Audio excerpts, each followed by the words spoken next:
इस कहानी में एक टीपोट दिखाया गया है। वो टीपोट ऐसा होता है कि अगर कोई अपने आप को चोट पहुंचाएगा या बहुत ज़्यादा इंटीमेट होगा और जितना दर्द उनको मिलेगा उतने ही पैसे ये टीपोट देता है। ये कहानी बहुत ही अजीबोगरीब है, तो चलिए कहानी शुरू करते हैं। तो कहानी की शुरुआत में जोहन और एलिस नाम की लड़की को दिखाया गया है। ये दोनों हस्बैंड वाइफ होते हैं। तो जोहन अपनी खटारा साइकिल लेके इंटरव्यू के लिए जाता है और अपने ऑफिस में काम करने लगता है और उसका बॉस जोहन के पास आता है और वो इंटरव्यू में फेल हो जाता है तो वो जोहन को नौकरी से निकाल देता है। और ये सारी चीज़ें देख के जोहन बहुत ही निराश होता है। उधर उसकी वाइफ भी इंटरव्यू के लिए गई हुई होती है, लेकिन उसकी वाइफ का भी इंटरव्यू क्लियर नहीं हो पाता और उसको भी वो ऑफिस में नहीं रखते। तो शाम को वो वापस घर आ जाते हैं। उधर उसके मकान मालिक आता है और उससे किराया मांगता है, लेकिन वो लड़की देखती है कि अगर मैंने किराया दे दिया तो हमारा बैलेंस नील हो जाएगा और हमारे पास कुछ नहीं बचेगा। वहीं शाम को वो दोनों हस्बैंड और वाइफ एक पार्टी में जाते हैं, लेकिन उन्होंने बहुत ही गंदे कपड़े पहने हुए होते हैं, इसलिए वो पार्टी में जाने का मन नहीं करता और वो वहाँ पे दारू पी के वापस आ जाते हैं। और वो वापस आ ही रहे होते हैं, अचानक उनकी गाड़ी को कोई टक्कर मारता है और उनकी गाड़ी साइड में लगा दी जाती है और पुलिस वाले आके उनसे बातें करने लगते हैं। तभी लड़की देखती है कि एक बूढ़ी औरत एक टीपोट को उठा के अपने घर ले जा रही है। तो वो लड़की उस बूढ़ी औरत के पीछे पीछे जाती है और उस टीपोट को उठा लाती है। दरअसल ये टीपोट उस लड़की को बहुत ही ज़्यादा पसंद आया हुआ होता है और घर आने के बाद वो टीपोट रख देती है और अपने बालों को ड्राई कर रही होती है।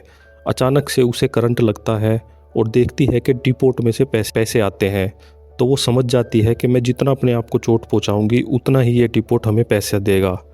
तो वो फिर से एक बार एक टेबल को टक्कर मारती है और अचानक से फिर से टीपोट पैसे देता है और ऐसे करते करते वो अपने आप को बहुत ही ज़्यादा जख्मी कर लेती है और बहुत सारे पैसे इकट्ठे कर लेती है। शाम को जब उसका हस्बैंड आता है तो वो सारी बातें अपने हस्बैंड को भी बता देती है और उसका हस्बैंड भी ये सारी चीज़ें समझ जाता है और वो दोनों आपस में चोटें पहुँचाने लगते हैं और पैसे कमाने लगते हैं।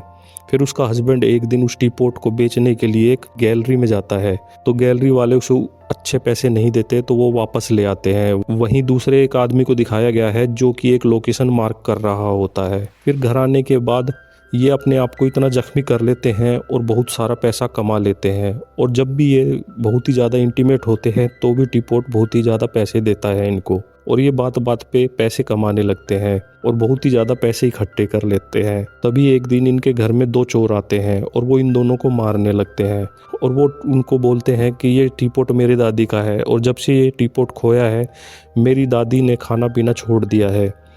लेकिन एलिस उस टीपोट में से पैसे निकाल के उनको दे देती है और बोलती है कि तुम यहाँ से चले जाओ, हमारे पास टीपोट नहीं है।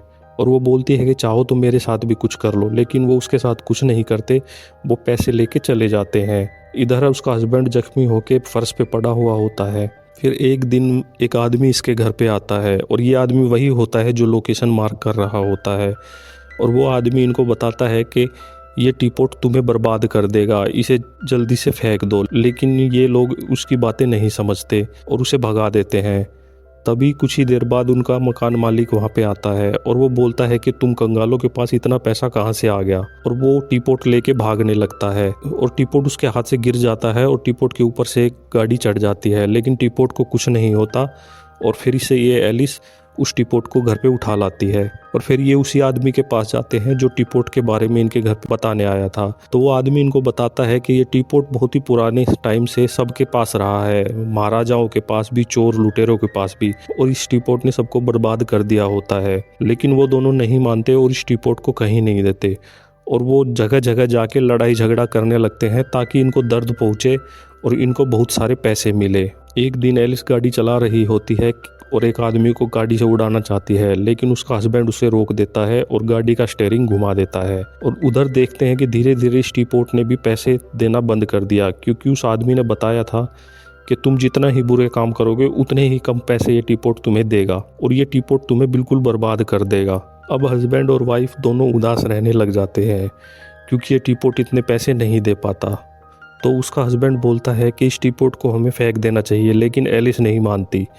तो उसका हस्बैंड खिड़की से गिर जाता है। फिर एलिस बाहर भागी हुई जाती है तो उसका हस्बैंड बोलता है कि इसे फेंक दो। तो तो वो एलिस मान जाती है कि हम इस टी पॉट को जल्दी से ठिकाने लगा देंगे। फिर वो रात को सो रहे होते हैं कि अचानक से उसका टी पॉट कोई चुरा के ले जाता है और वो टी पॉट लेने के लिए उन चोरों के घर जाते हैं और उनसे बहुत ही ज़्यादा लड़ाई झगड़े करते हैं। और उधर वो पहले वाले चोर भी आ जाते हैं और वो सारे आपस में लड़ते हैं और आपस में मर जाते हैं, लेकिन एलिस और उसके हस्बैंड को कुछ नहीं होता। और ये टी पॉट उठा लाते हैं और ये टी पॉट ला के उसी आदमी को दे देते हैं और लास्ट में वो आदमी इस टी पॉट को समुद्र में फेंक देता है और यहीं अपनी कहानी ख़त्म हो जाती है।